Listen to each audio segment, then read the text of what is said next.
अभी इतना बड़ा खुलासा हुआ है कि मध्य प्रदेश के मुख्यमंत्री, उनके तमाम परिजन एक बहुत बड़े जमीन के मामले में उनका नाम सामने आया है। अब सवाल ये उठता है, जब नैतिकता की बात आती है, जब करप्शन की बात आती है या अपने पद का दुरुपयोग की बात आती है, तो भाजपा के दोहरे मापदंड क्यों हैं? दोहरे मापदंड हैं।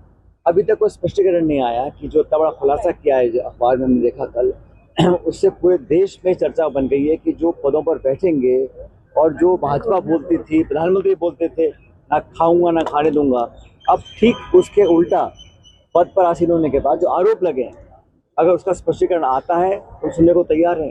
लेकिन मुझे लगता है कि ये जो डबल स्पीक है, जो दोहरी लैंग्वेज है, कि मापदंड अपने लिए कुछ और, औरों के लिए कुछ और, ये मैं समझता हूँ बड़ा गलत है। और पूरे प्रदेश और देश की जनता जानना चाहती है कि इसमें हकीकत क्या है। अगर ये मसला गलत है या इसमें कोई षड्यंत्र है तो खुलासा होना चाहिए। लेकिन जो तथ्यों के आधार पर प्रकाशित हुआ है, उसका मुझे लगता है कि पूरे देश में ये अब लोग समझ गए हैं कि भारतीय जनता पार्टी सिर्फ और सिर्फ एजेंसीज का दुरुपयोग कर कांग्रेस और विपक्ष के नेताओं को टारगेट करना चाहती है।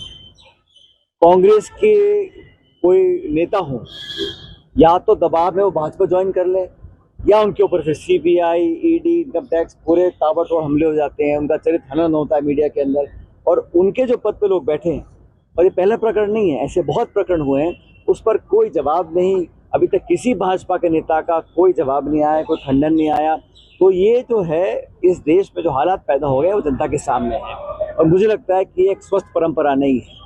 अगर पद पे कोई व्यक्ति बैठा है, शपथ ले रखी है संविधान की, तो उसके नियम कायदे के आधार पर उनको काम करना चाहिए। और इतना बड़ा अगर खुलासा हुआ है तो निश्चित रूप से जांच होनी चाहिए और पता पड़ना चाहिए कि इसमें कितना मिसयूज हुआ है, कहाँ गड़बड़ी पाई गई है। ये बड़ा प्रकरण है, मुझे लगता है इस पर जवाब भाजपा की तरफ से आना चाहिए।